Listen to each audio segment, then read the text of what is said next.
2009年，一場震撼娛樂圈百年一遇嘅核爆級風暴突然爆發。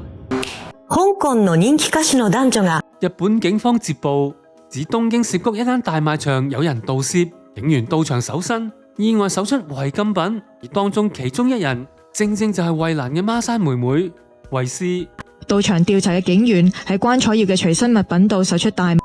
關楚耀喺警署接受盤問期間承認大麻係由香港帶到日本，同行嘅衛詩就話唔知嗰啲係大麻。事件發生得太過突然，大家都係只能夠喺新聞得到資料，都仲未能夠做到 fact check。臨嚟前3個鐘頭我先知道呢個消息，咁當然包括我其他地方嘅朋友都打嚟慰問我咩事，咁我都唔知，咁所以我相信暫時只能夠喺新聞裏邊聽到呢個消息。咁如果水落石出有任何嘢係同衛詩有關聯嘅，咁我相信我哋嘅 A Music 係唔會容許呢啲事情發生。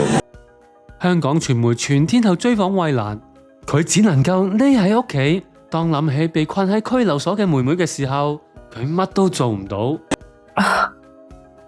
我記得我係嗰下係成個人好 shock， 好驚，因為唔知道我妹究竟佢返唔返得嚟香港。